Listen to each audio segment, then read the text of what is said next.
Today, we're going to expand our awareness of ourselves and the multiverse. We are going quantum. Hi, it's Cheryl Sitz with Mario Rosales running production right here beside me. We welcome you to another episode of Exploring Possibilities. Every podcast since we started in 2012 can all be found on our website at journeyofpossibilities.com. New shows coming out on Spotify, Apple Podcasts, Google Play, other platforms, and youtube.com/Cheryl Sitz.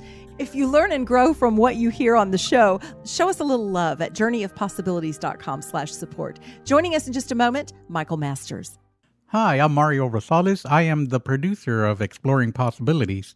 I actually do IT work. I do website design. I do remote support. You know, one of the things that I've been having recently, I've been working with people that are on Wix.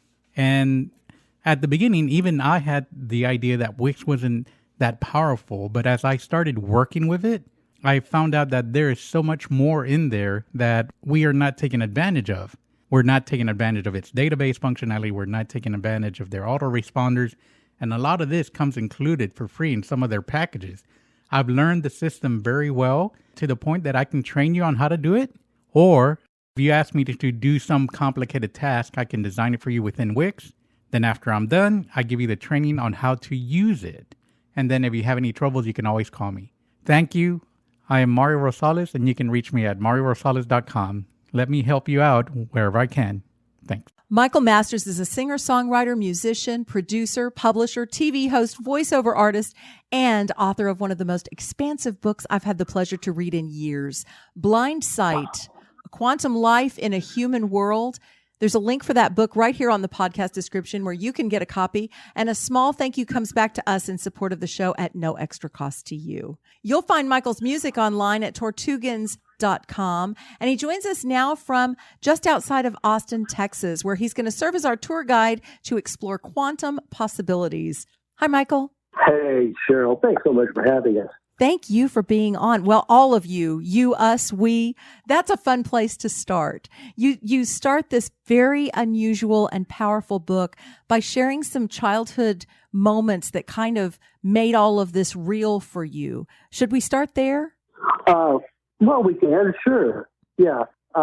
There is the language the Mikal is not real. Mikal is a very minuscule physical manifestation of intelligence and energy that is an infinite being. And I hate to jump to infinity right off the bat, but it's from where we emerge. It's what reveals our being.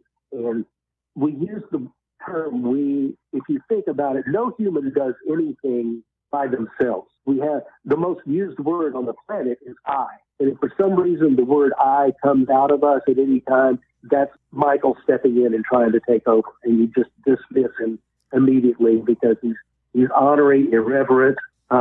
He has a great sense of humor. But other than that, don't pay him as much attention, okay? But early in Mikal's manifestation, if you will, about the age of 6, there were 2 illnesses, measles and mumps, in which he experienced fevers of 104 or 105 degrees and actually left his body. And we could feel ourselves hovering above and seeing our body below, with our parents very concerned. It was back in the day. We're up in our 70s now. So back then, doctors actually made house calls.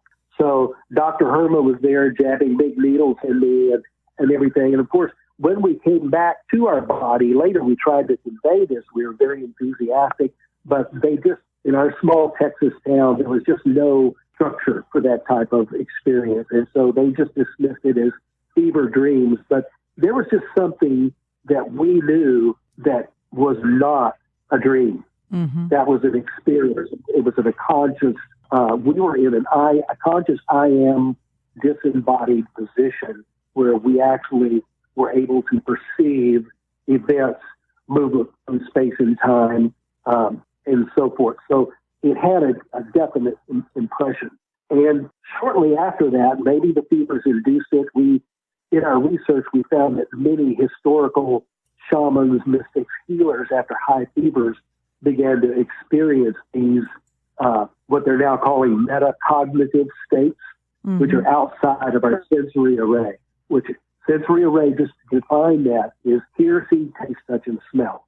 Right. Everything historically that humans have done for 200,000 years are an expression of what they hear, see, taste, touch, and smell.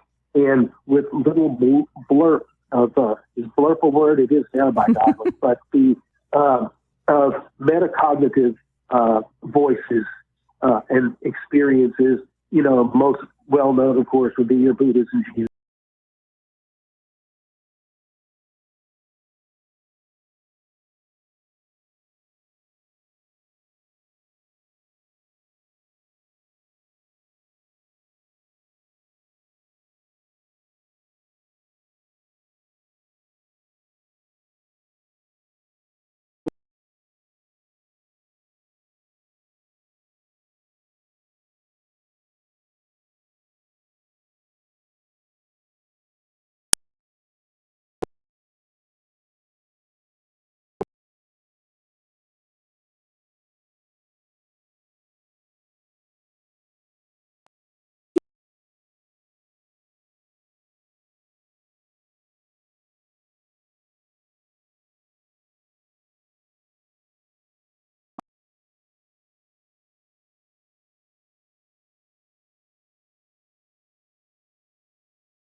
nature of intelligence and energy, that is when we manifest form, imagery, language, duality. I want to back up a little bit because I'm afraid we kind of leapt straight into the deep end, and I've had the benefit of reading your full 400-page book, and they have not. But it's fabulous. I thank you so much for sharing as you are.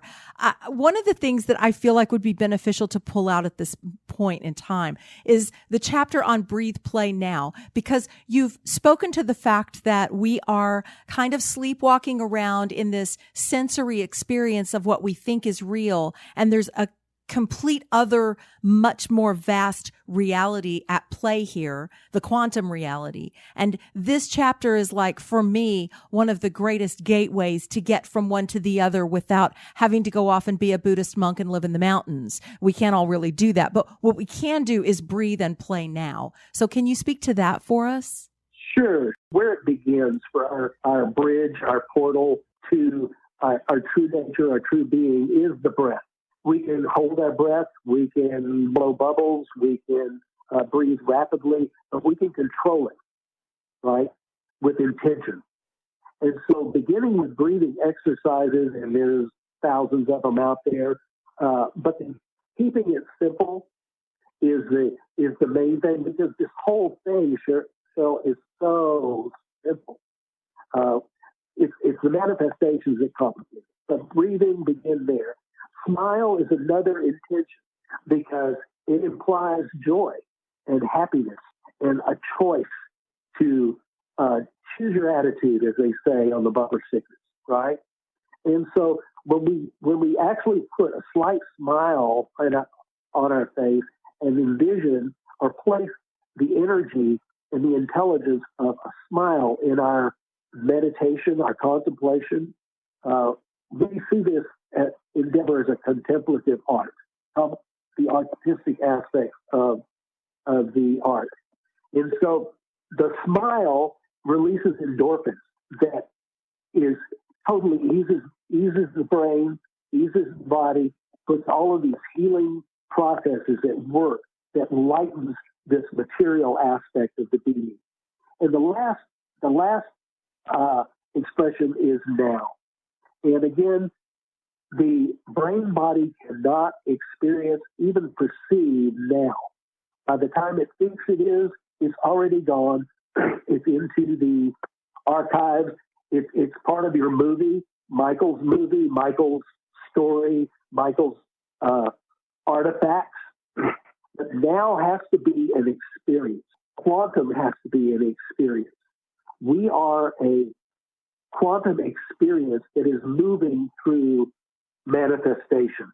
In quantum physics, where I was mentioning earlier, there goes Michael, where we were mentioning earlier that we are 99% energy and intelligence. The other part of us is particulate. That's what we all buy into. That's what our brain, our sensory array, hear, see, taste, touch, and smell, buys into this 0.00001% of what we truly are. And for us, the analogy would be like trying to play basketball with a football. And every time you went out on the court, you start to dribble, and the ball bounces all these erratic, chaotic ways, and it creates turbulence in the game. And it's not using the game the way it was designed, okay? And so using our brain body, not the way it's designed, creates us trying to play basketball with a football. And it's why we face all these collapsing systems all over the world. All of these human mental constructed systems, whether it's education, environment, politics, money, the list goes on and on, medicine, it's collapsing. And we're on the approach of the great shift because humans learned to think from animals 200,000 years ago, and we're still doing it, okay?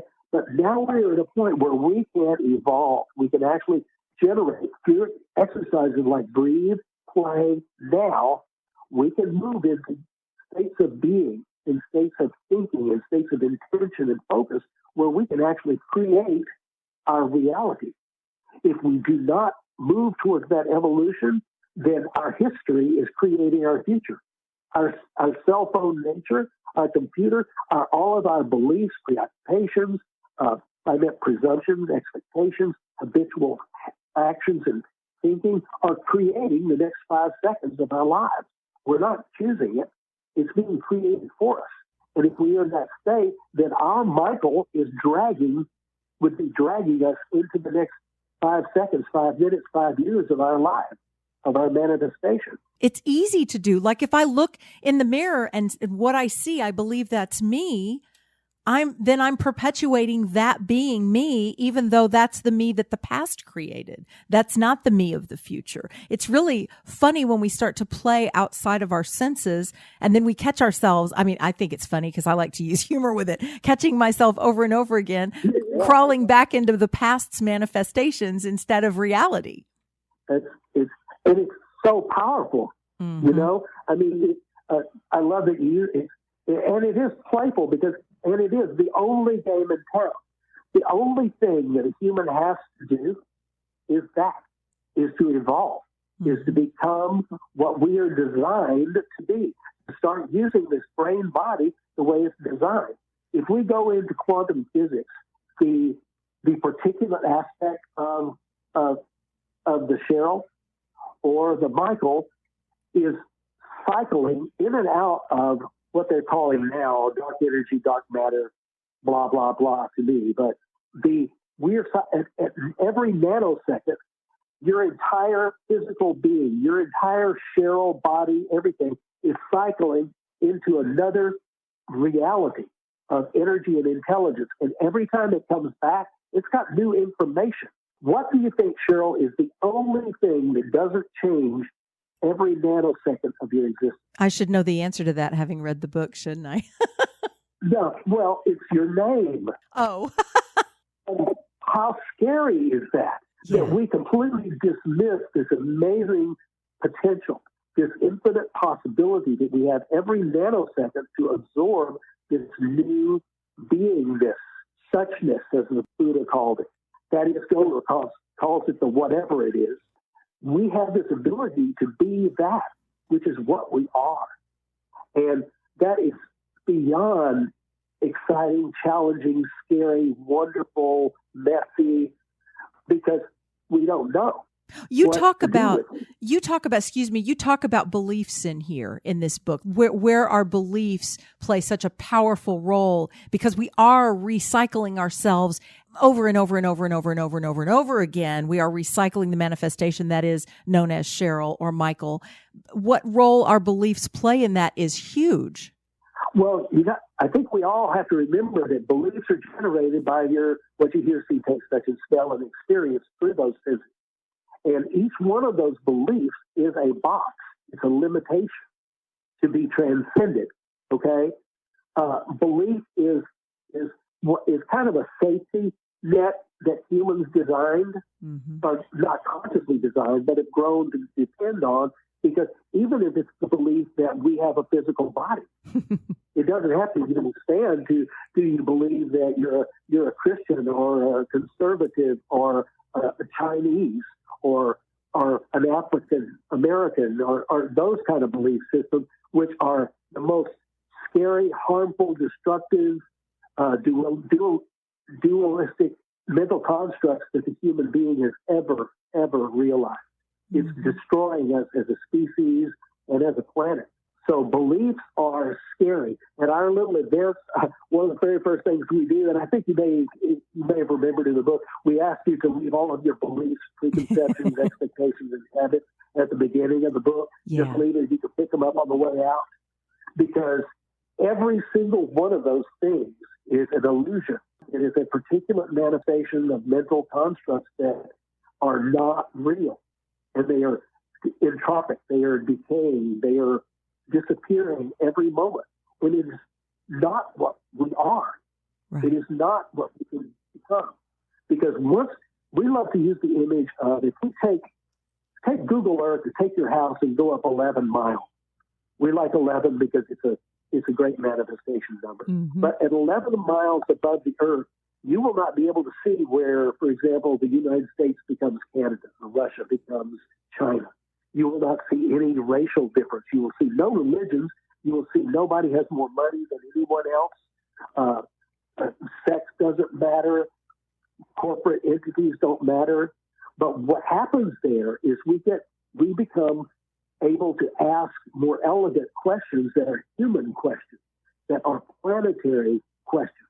And we move towards solutions that are the same spirit, more elegant solutions in terms of human questions and planetary questions.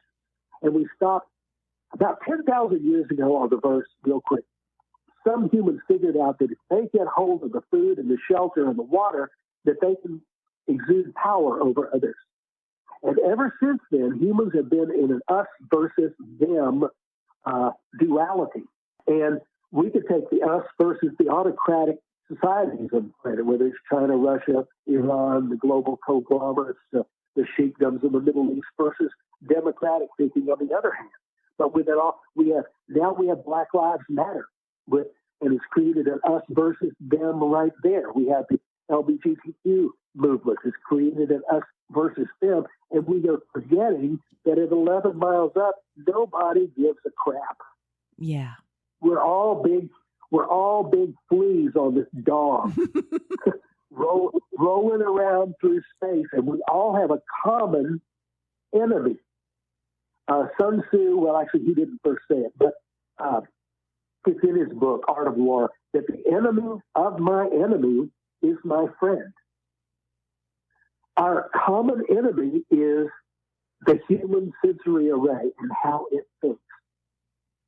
That is our enemy. And I don't care if you are a Vladimir Putin or a teenager in Beverly Hills, we both have that enemy that we are thinking about our humanity and our position on this planet and our potential to evolve from they're thinking it. We all think in a very, very limited, temporary way, and it is ending us. Well, you said it. It's duality. Yeah, which is a complete illusion. Yeah, exactly. But if we keep looking for answers in duality, we just keep perpetuating more duality. And that's what I'm still seeing when I plug into any kind of, which is very seldom that I plug into any kind of media anymore, other than just going out and taking a glance and going, wow, it's still very dualistic, because that's really kind of where we keep hanging up, isn't it? Cheryl, just think, when you say I, yeah, you imply that there is a you. Yeah, exactly. Or there. Every time we say the word I, that's why when the word I slips out, I go, oh, there's Mikal again. I've got a little thing.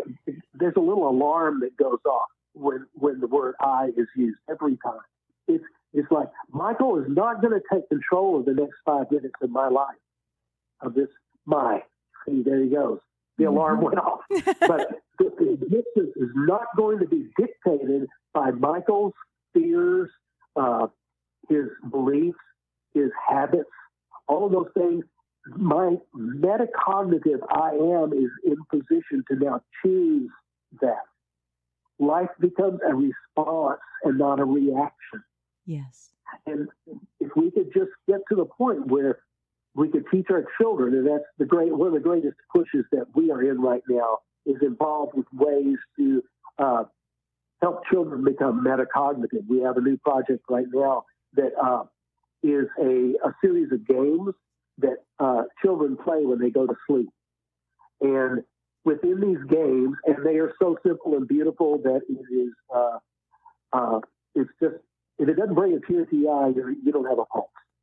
But it teaches the fundamentals for like 2 and 3 year old children, the fundamentals of meditation, relaxation, breathing exercises, creative visualization.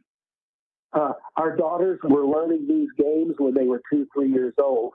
And I will just guarantee you, spend 30 seconds with either one of our daughters, and you will know you're in the presence of exceptional humans. And it's because at a fundamental age of 2 and 3 years old, they became comfortable with the fact that they have opportunities to create, manifest, and observe from outside of their bodies. And we had this opportunity to evolve on this planet. And unfortunately, most of the humans have become addicted to what we call in our book the human disease, which is we've become addicted to the brain, addicted to this repetitive, time-bound space duality, subject-object thinking that is destroying us. We can't live as animals anymore and hope to sustain ourselves and the planet. It's done. And we are running out of time. And so this becomes not negative, I hope, but a beautiful, amazing challenge, a celebration of now we know, right? Yes. 500 years ago, I love this metaphor. Everyone on this planet, except for 2 or 3 Greeks, thought the world was flat. Okay? Everybody believed it. Jesus believed it. Buddha believed it. Everybody believed it. And if you go to the end of the earth, you fall off into the abyss or monsters or whatever. Then all of a sudden, about 500 years ago, here comes Christopher Columbus paddling into Portugal and lets everybody, hey, guess what? You were all wrong. Not some of you were wrong. All of you were wrong. The earth is round.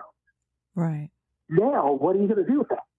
And there were people on the dock going, with their arms folded, going, I don't need round world. I'm educating my children. I create, I live, love, work. I experience spirit and flat world. I'm good. But there are other people over here who went, round world, I wonder what that's like. They didn't know. They had no idea what that was like. But they put on their adventure hats, they climbed on a boat, and they went over and they trusted in their ability to manifest and create from round the world. Right? Mm-hmm. Now, go back to about 100 years ago, and some kids named Planck and Einstein and Schrodinger and all the rest of them come up with something called quantum mechanics. And guess what? Now there's no round world. Guess what? Einstein said you were all wrong. Not some of you were wrong. You're all wrong. Can you stand there and really absorb the fact that you're wrong about your entire world? Really? Like those people on the dock in Portugal? That's what happened. And it's happening now. And it's taken 100 years to begin to really wake it up. But in quantum world, this is not a round world of mass and weight. And even gravity has been proven. Newton thought just because something's bigger than something else, it attracts more objects. That's a load. That's not what gravity is. Gravity is merely a warping of space-time and energy and intelligence. And so we have this total misconception of what's real, right? Mm-hmm. And so now is the time for us to embrace that. In our bodies is 100 trillion cells. In each one of those cells is 100 trillion atoms, just to give you an idea of scale, okay? And within that atom is, if you could just raise the size of the proton to a grain of sand, the electron would be orbiting at about a distance of the size of Washington State. So you have gazillions of these in your body, and it demonstrates the scale of what is space. You're mostly space and energy and intelligence. 1 cubic centimeter of empty space carries 10 to the 93rd power. That's 93 zeros power of energy. If you could take the entire universe, every star, comet, moon, planet, quasar, black hole, and squash that into 1 cubic centimeter of space, it would contain 10 to the 53rd power of energy. So we have available, this is what we're made of. This is what you are. You are made of hundreds and hundreds of trillions of atoms that have more energy in 1 cubic centimeter of your body than the entire universe. And that is what you are. So why not live from that? Why not create from that? Why not teach your children from that? Why not experience spirit from that? Learn to love from that. It's so magnificent that it's the only game in town. It's the challenge. It's the beautiful gift that source, call it whatever you want. Call it God. Call it whatever you want. But this source that put the intention into this universe and gives us a brain that can actually think about things like this, that can actually experience a perception that includes infinity. That this brain was gifted to Mikal that can actually experience infinity is like, whoa, that's the only word. Boy, And that's the gift of the brain. We're kind of coming full circle now because we talked about how the brain can be the human disease, you call it in your book, but it's also the gift that the brain can actually get blown by what really matters when it begins to experience it. I think that's fair. I'd have to ponder a little bit on that. Okay. There was a kid named Gurdjieff who we loved many, many years ago. And he always called the human brain a receiver transcend. And so I think that, there he goes, Michael, I think. But just because you got to watch, we call him the kid around here. Dale calls him the kid because when he starts acting up and saying and doing stupid things. But the thing is like, I think it's fair. He's trying real hard here. And, he's 24/7. He never shuts up. Exactly. But the fact that we can, let's say, tune in our satellite television, and it's basically just ones and zeros and electromagnetic fields and all of that. But nevertheless, the content of the energy and intelligence, the consciousness, the information that can be captured with those ones and zeros and electromagnetic fields is far greater than the plastic and metal wiring and all that forms that television screen, right? Right. And so I think it's time that even though this human brain is just a bunch of goop of chemicals and cells and atoms and the list goes on, doesn't mean that it can't be a receiver for multiversal intelligence, right? Yes. And experience that at a metacognitive level where we actually can rise above, as we did when we were 6 years old, rise above and be the observer in the conversation, the witness, if you will. But we do not have to attach ourselves to it. Right. And that detachment is where we really can wake up and step outside of the sensory experience to know something greater. I'm going to quote the book right here. It says, it's written in this book. This is from Blindsight. From its inceptions, Blindsight's intention has been to stimulate and facilitate the expansion of realized consciousness in the Terra signature. That's exactly that is what reading this book did for me. As much as I was aware of many of the concepts within, one of the things I want to give praise to for this book is that in creating a new language to speak about these things, and that's really what was done within the pages of this book. Intellergy is just one example. In creating a different language, all of the baggage and preconceptions of the existing language are thrown out the window, and I completely go on the ride all the way through because the language is unique. So I'm forever into what that language is trying to show me. And it expanded my understanding of the quantum sciences in a great way and gave me some new experiences and meditations. And so I would invite even the least scientific listener to give this a shot and see if it doesn't expand a little something somewhere. That's really beautiful.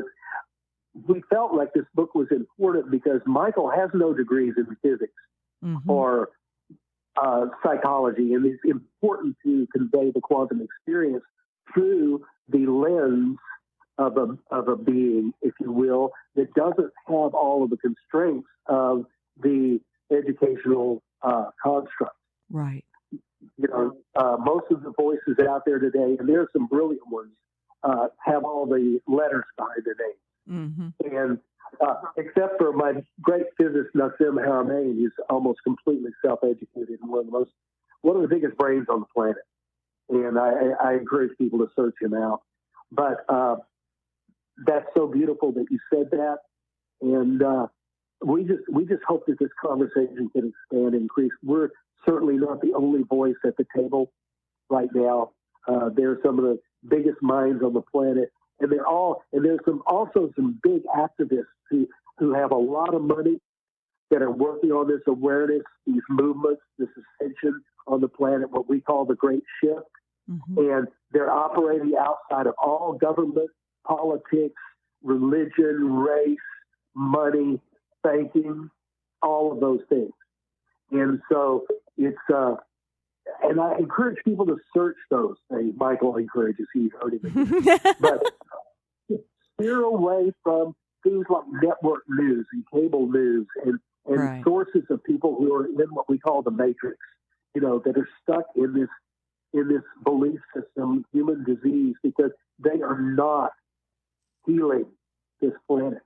They Exactly. are not your sources. They are not going to be the voices that are going to lead you out of this addiction.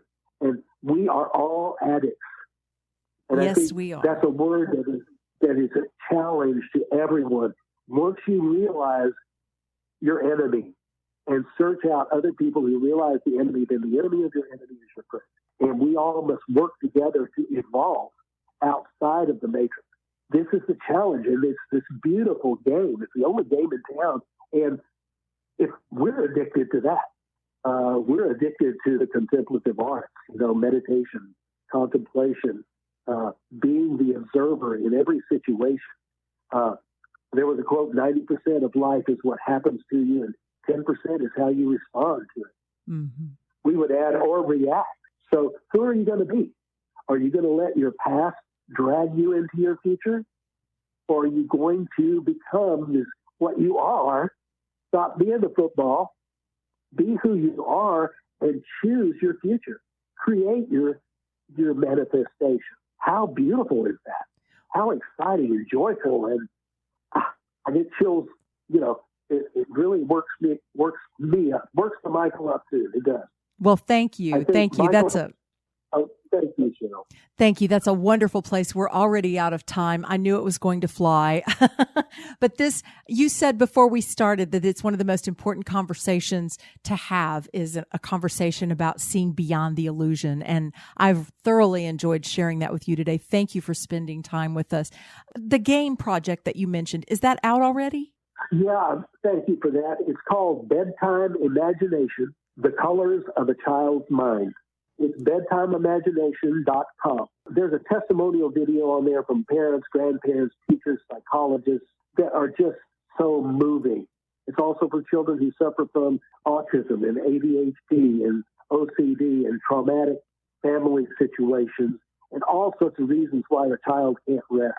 It teaches these fundamentals of, like I said, meditation, breathing exercises, relaxation, and the self-esteem of these children that emerges, and the creativity is phenomenal. Well, thank you, Michael, for sharing your passion today and for this book. It really is a gift at a time when we are hungry for this kind of adventure. So thank you very much, and thank you for being with us today. It was a beautiful pleasure, Cheryl. Thank you. Thank you. And thank you, listener, for joining us. Let us know what you thought at journeyofpossibilities.com. We always love to get your feedback and show us a little love while you're there. And we'll see you next time on Exploring Possibilities.